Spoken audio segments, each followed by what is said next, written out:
Big TV digital exclusive breaking news చూస్తున్నాం. గరిక పార్టీపై కాంట్రవర్సీ. గరిక పార్టీ మరో కాంట్రవర్సీలో చిక్కుకున్నారు. ఇప్పుడు ఆయన మాటల కన్నా కానీ ఇప్పుడు ఆయన మీద వచ్చిన కాంట్రవర్సీ ఎక్కువగా చర్చనీయాంశంగా మారింది. ఆయన లైఫ్ గురించి కొన్ని విషయాలు బయటకు వచ్చాయి. ఆయన మొదటి భార్య కొన్ని ఆరోపణల్ని చేశారు. ప్రెజెంట్ ఇదే విషయం అందరి మధ్య కూడా చర్చ జరుగుతుంది. ఎందుకంటే గరిక పార్టీ తెలియని తెలుగు వాళ్ళంటూ ఉండరు. ఆయన అంత ఫేమస్. ఆయన చెప్పే మాటలు కానీ ఇవన్నీ కూడా సోషల్ మీడియాలో కానీ ఎక్కువగా ఫాలో అవుతూ ఉంటారు, వింటూ ఉంటారు, దాని గురించి చర్చించుకుంటూ ఉంటారు. సో అలాంటి గరిక పార్టీ మీద ఇప్పుడు ప్రస్తుతం వాళ్ళ మొదటి వైఫ్ చేసిన కామెంట్స్, అదేవిధంగా ఆరోపణలు అయితే ప్రెజెంట్ చర్చనీయాంశంగా మారాయి. చిన్నప్పుడు దేవుడికి దండం పెట్టుకుని భర్త ఇద్దరు పిల్లల్ని ఏం దండం పెట్టుకుంటే ఇద్దరు పిల్లల్ని ఇచ్చాడు, కానీ భర్త అవుతాడా? జీవితం మొత్తం అడవిల పాలైపోయినట్లుగా బతుకు మొత్తమే పోయింది ఈ మనిషి కారణంగా. 25 సంవత్సరాలు భరించలేని ఈ బంధం నీచమైన బంధం. అది పిల్లల కోసమని 25 సంవత్సరాలు ఉన్నా. పిల్లల ఫ్యూచర్ దృష్టిలో పెట్టుకొని, భవిష్యత్తు దృష్టిలో పెట్టుకొని, అక్కడ నాకు స్థానం లేదు, నాకు విలువ లేదు.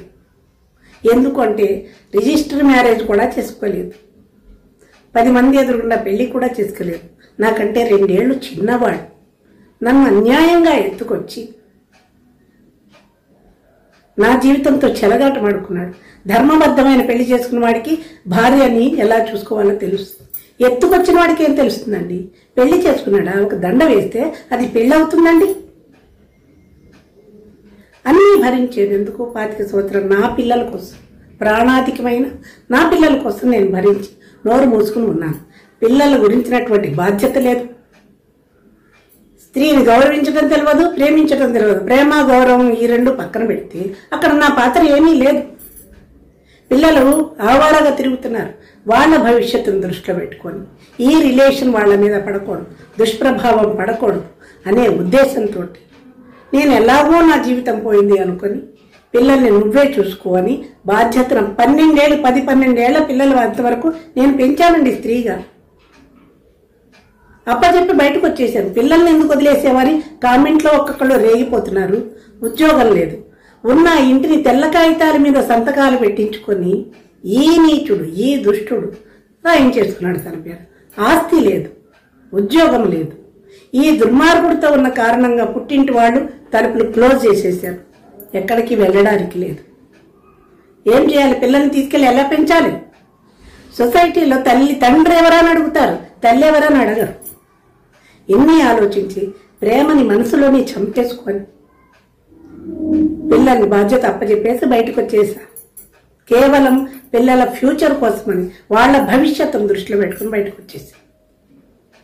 ఎందుకు వదిలిచ్చేవని అడిగేటువంటి వాళ్ళకి సమాధానం ఇది. అయిపోయింది. ఎవరి జీవితాల్లో వాళ్ళు ఉన్నాం. పిల్లల బాధ్యత తీసుకున్నాడు. నేనే అన్నా ఇంకో పెళ్లి చేసుకున్నా. పిల్లలకి తిండి కావాలంటే శారదని పెళ్లి చేసుకున్నాడు.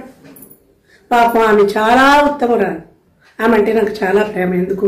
నా పిల్లలకి ఇంత అన్నం పెట్టింది, ప్రేమని పంచి ఇచ్చింది. వెర్రితే వీడి వల్ల ఏముండదని నాకు తెలుసు. అందువల్ల తర్వాత ఈయన బాధ్యత టేకప్ చేసుకున్నాడు. ఈ నీచుడు పిల్లల్ని పెద్ద చేశాడు, చదువులు చదివించాడు, పెళ్ళిళ్ళు చేశాడు. అక్కడ కూడా నాకు సంతోషమే. మంచి వచ్చాడు, పిల్లల్ని టేకప్ చేశాడు, వాళ్ళని ఒక దారికి తీసుకొచ్చాడు. ఆ సంతోషం నాకు ఎప్పటికీ ఉంది. వాళ్ళు అక్కడ బాగానే ఉన్నారు. ఇక్కడ నేను ఆధ్యాత్మికమైన చింతనలోకి పోయి అన్ని బంధాలు దూరం అయిపోయాయి అని నిరంతరం పిల్లల్ని తలుచుకుంటూనే దీపం పెట్టుకుంటున్న ఆయుద్ధాయ నా పిల్లలకి దేవుడా అని దీపం పెట్టుకుని వాళ్ళని గుర్తు చేసుకొని క్షణమే లేదు. తల్లిని కదా, ఒళ్ళు కొవ్వి వదిలి రాలా. వాళ్ళ భవిష్యత్తు కోసం నేను వచ్చాను. ఇప్పటి వరకు 24 అవర్స్ పిల్లల గురించి నేను ఆలోచిస్తాను. వాళ్ళ ఆలోచనల్లోనే నేను బతుకుతున్నా, ఋషిలో బతుకుతున్నా, ఆధ్యాత్మిక చింతనతోటి. బయటకు ఎందుకు పనికిరావన్నాడు మీ గురువు నీచుడు. సంస్కృతం ఎంఏ చేశాను, తెలుగు ఎంఏ చేశాను, మ్యూజిక్ ఎంఏ చేశాను. ఇవాళ కళాశాలలో, ప్రైవేట్ కళాశాలలో సంస్కృతం లెక్చరర్గా పనిచేస్తున్నాను. బయటకు వచ్చేసాను 2001 ఆగస్టు 23 బయటకు వచ్చేసాను. అప్పటి నుంచి నేను కష్టపడ్డాను. కొద్ది రోజులు తినడానికి తిండి లేక ఉపవాసాలు ఉన్నాను. నీళ్లు తాగి బతికాను. ఒంటరి ఆడది సొసైటీలో బతకడం ఎంత కష్టమో మీలాంటి మగాళ్ళకు తెలియదు. ఎన్నో కష్టాలు పడి పడి భగవంతుడు నా పట్ల ఉన్నాడు కాబట్టి ఇవాళకి స్టాండ్ అయిపోయి బతుకుతున్నాను, ధైర్యంతో బతుకుతున్నాను. ఇటువంటి కామేశ్వరి గారికి ఆయనకి ఏమీ సంబంధం లేదు. 40 అంటే ఇప్పుడు 25 సంవత్సరాల తర్వాత ఈ విషయాలు ఎందుకు అని చాలామంది అడుగుతున్నారు. దానికి కారణం 10 నెలల క్రితం ఇప్పటికీ ఆ పాండిత్యం మీద ఇప్పటికీ గౌరవమే. నాకు చిన్నప్పటి నుంచి చూసేది ఒక ఊరి వాళ్ళమండి. సత్యనారాయణ శాస్త్రి గారు పక్క ఇళ్ళ వాళ్ళం. మీకు 40 సంవత్సరాలుగా తెలుసు, 65 సంవత్సరాలుగా ఆ నీచుడు నాకు తెలుసు. పక్క ఇళ్ళవాళ్ళం. అందరం కలిసి ఊళ్ళో ఆ పిల్లలు ఆడుకునేవాళ్ళం. అందరం కలిసి కెనడీ హై స్కూల్ కాశీపాడు అనే చోట చదువుకున్నాం. జీవితం మొత్తం వాళ్ళమ్మ వీడిని ఎత్తుకోవడం నాకు తెలుసు. చిన్నప్పటి నుంచి 18 పురాణాలు చదివినటువంటి పరాయి స్త్రీ తల్లితో సమానం అన్నటువంటి ఈ నీచుడు, ఈ దుర్మార్గుడు తల్లి వరకునే కూని చేశాడు. నిరంతరం తర్వాత జీవితంలోకి వచ్చాక 2 పిల్లల్ని నేను చూసుకుంటూ ఉంటే నిరంతరం 24 అవర్స్ పుస్తక పఠనంలో లీనమైపోయి తన భవిష్యత్తుకి బాటలు వేసుకుని ఎంత కష్టపడ్డాడో కళ్ళారో నేను చూశాను, నాకు తెలుసు. సరస్వతి కటాక్షం పరిపూర్ణంగా ఉన్నటువంటి వ్యక్తి కాబట్టి ఆ వాక్చాతుర్యంతో ప్రపంచాన్ని కట్టి పడేసి తన వైపు తిప్పుకోగలిగాడు. వృత్తి వేరు, ప్రవృత్తి వేరు. పాండిత్యాన్ని సంపాదించాడు, వాక్కులో సరస్వతిని పలికించాడు. కానీ నీచమైనటువంటి ప్రవృత్తితోటి దగా చేశాడు. జీవితం మొత్తం కోల్పోయిన నేను నోరు మూసుకుని ఎందుకున్నాను, పిల్లల కోసం ఆగాను. తర్వాత అర్థమైంది తన భవిష్యత్తుకు నేను అడ్డొస్తున్నానని. వెళ్ళిపో అన్నాడు. హింస పెట్టాడు. హింస అవి చెప్పే హింసలు కాదు. నేను అవన్నీ చెప్పదలుచుకోలేదు. పడి చివరికి ఆలోచించాను. ఇక్కడ నా ప్రమేయం ఏమీ లేదు. 10 సంవత్సరాలు 12 సంవత్సరాలు పిల్లలిద్దరికి, గురుజాడకి 10 ఏళ్ళు, శ్రీశ్రీకి 12 ఏళ్ళు. రేపుని చంపుకొని బయటకు వచ్చా. ఇంకో పెళ్లి చేసుకున్నాను. శారదను చేసుకున్నాడు.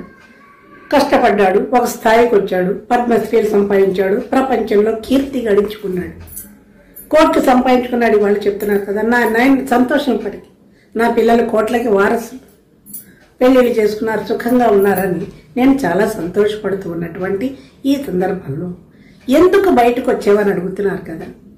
రాకపోదును, జీవితంలో బయటకు రాకపోదును. ఎందుకంటే మా తుచ్చమైనటువంటి చరిత్ర నా పిల్లలకి తెలియవద్దు, వాళ్ళ మీద ఈ ప్రభావం పడవద్దు అని నేను అనుకున్నాను. కానీ ఆ నీచుడు, నీచాధముడు మీ గురువు యూట్యూబుల్లో భారత భాగవతాలు, రామాయణాలు చెప్పుకుంటే పర్వాలేదు, కూర్చున్నాడు. మా శారద భుజం మీద